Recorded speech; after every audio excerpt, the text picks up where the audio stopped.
Hi, my name is Mike Quinn, and today is the 25th of October, 2011. Today my son would have been 23 years old, except on the 31st of May, 2003, Michael passed away from a brainstem tumor at the age of 14 after fighting for 14 months. September is Pediatric Cancer Awareness Month.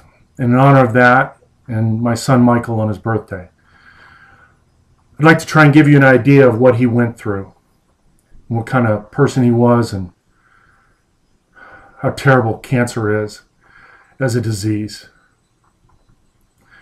What I'm going to do is I'm going to tell the story in the context of a religious story, but this isn't a religious discussion or lesson. So please bear with me on that. It's just something that I have thought about over these many years, that I've been praying for my son and for other children with brain tumors. Every day I tried to say the rosary for my son. In the rosary, you concentrate on mysteries, different mysteries.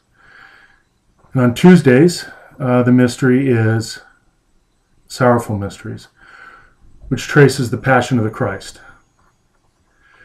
And so again, please bear with me, because I don't want to make this into a religious discussion. It's not designed to be that, though I am a very religious person. Cancer doesn't discriminate based on religion, and I don't think God does either. So I hope that you'll follow along with me. The first mystery is the sorrow, the suffering in the garden. And this is where Christ knows the suffering and the pain and eventual death that is in his future. But he takes time to pray to God and asks that, if possible, if this cup could pass from his lips. But all the while stating, his will be done. His friends, his apostles, were there, but couldn't stay up with him.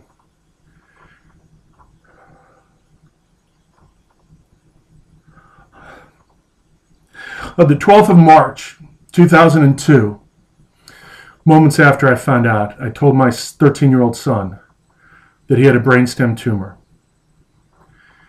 and that he would likely die from this.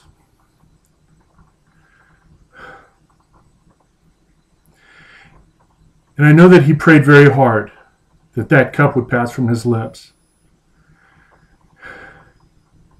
He lived with that every day and fought with that, but his faith and his determination never wavered. There were many friends who didn't stay up with him. It was a difficult time and a difficult journey that he went on for 14 months.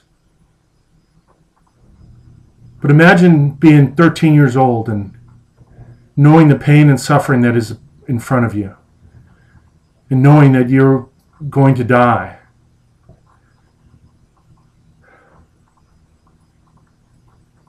But he continued to push and fight. The second mystery is the scourging at the pillar. This is where Christ is beaten and tortured.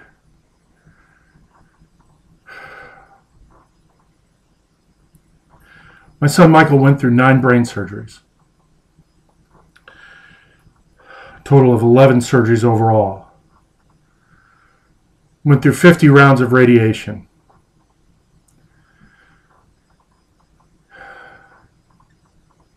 Countless different trials for chemotherapy.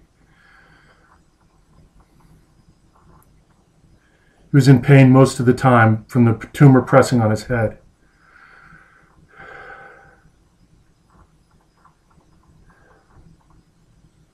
But he didn't stop. He didn't refuse treatment. As a matter of fact, in the end, when they knew that there was nothing more that they could do, they recommended that we stop the chemo. But Michael didn't want to do that. He said, Daddy, I want to keep trying. Doesn't matter what it is, I want to keep trying because I want to live.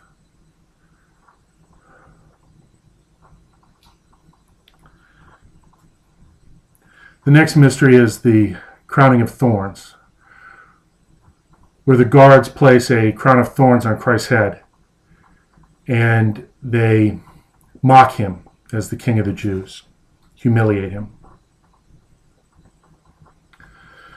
My son was a strong 13-year-old boy, was in middle school, played football, basketball, was a standout athlete and popular individual. But the surgeries gave him scars all over his head. The radiation had his hair fall out and then grow in oddly, misshapen. The numerous different types of steroids that he took bloated him and deformed his face. And the tumor itself made his face push out, swell, and sag. He couldn't close one eye. But he was still a beautiful boy. He still went to school as much as he could.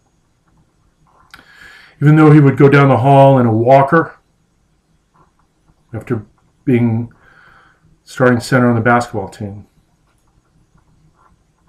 Kids can be cruel, but he kept pushing.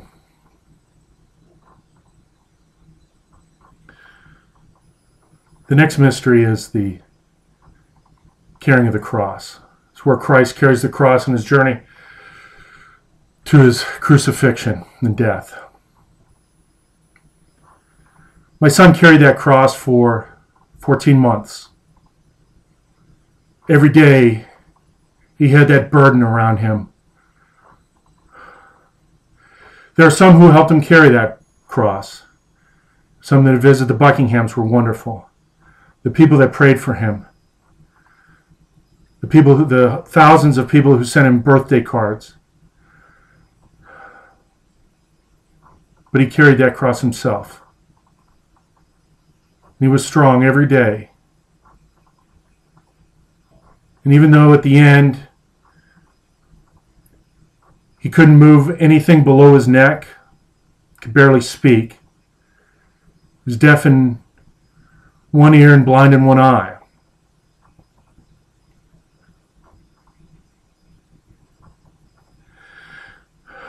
Before he fell asleep the last time, he smiled. And he mouthed, "Daddy, I love you."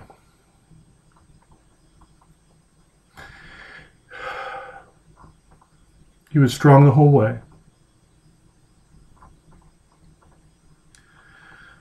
The last mystery is where Christ dies. I'm not saying my son died for anyone's sins. I mean, he's not Christ. I don't know why he died. I guess someday I'll figure that out, but I haven't been able to come to grips with this after all this time. But it is his courage and his strength and his faith that made his death noble and continues on.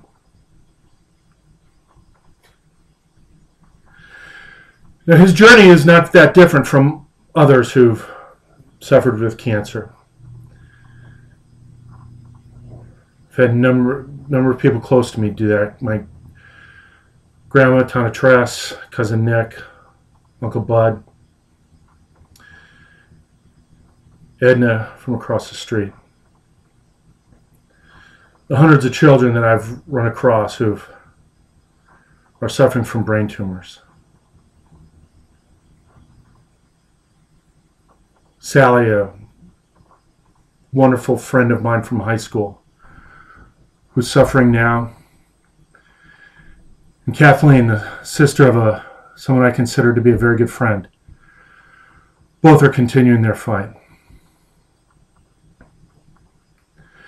So what can you do? How can you help?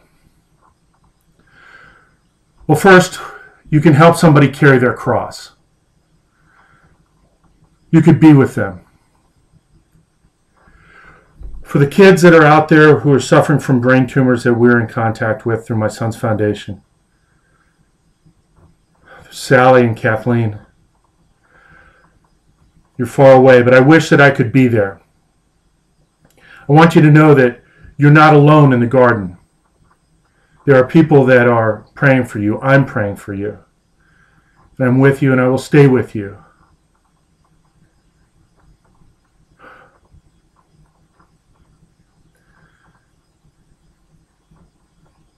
Though you're suffering pain right now with your treatments, I wish I was there for you, to hold you,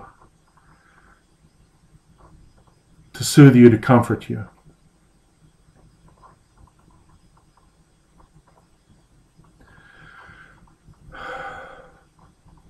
I wish I was there to look in your eyes, explain to you the beauty that is inside of you, that will always be there, that you'll never lose. Doesn't matter how big that crown of thorns is.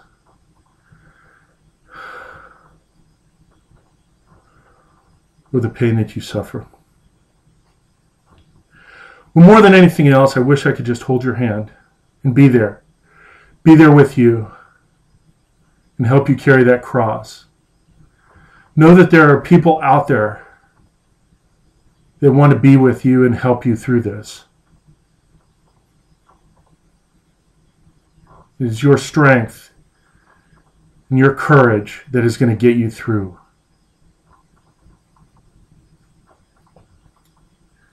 The next thing you could do is you could pray. Pray to any God that you have.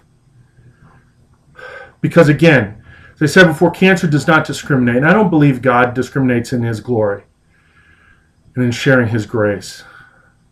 But pray that we are wise enough as a race to solve this disease, to cure cancer. There's so many people out there that are suffering. Please be part of the cure and pray that there are researchers out there that can make that jump. Which brings me to the next thing. You can be inspired by my son. When my son was diagnosed with a brain tumor, there were many people that wanted to help him. They wanted to reach out and provide him with Game Gear games and other things that he could use, Yankee tickets. But he said, Daddy, I've done those things. But if people want to help, maybe we can collect donations. Maybe too late for me, but maybe we could help some other child.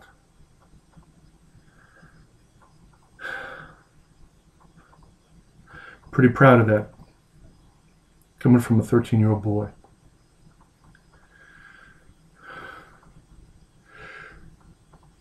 That generosity led to the formation of a foundation in my son's honor. It's called the Friends for Michael Foundation. You can look at it. It's www.friends4michael.org. You can donate. We help families whose children have brain tumors because there is such a great need out there. But there are other organizations that you can help also. And this Foundation of Hope helps patients with sarcomas and helps that research. There's a Livestrong Foundation that is led by my very good friend, Doug Ullman. Susan Komen, American Cancer Society. There's a number of other ones, but please give generously. So that's it. That's who my son was. He was generous, he was giving, he was courageous, and he was a fighter. And the things that you can do is you can help carry somebody's cross. You can pray. You can write a check. I cannot tell you how important this is. But of honor my son on his birthday, I want you to know that I've tried. Thank you for listening.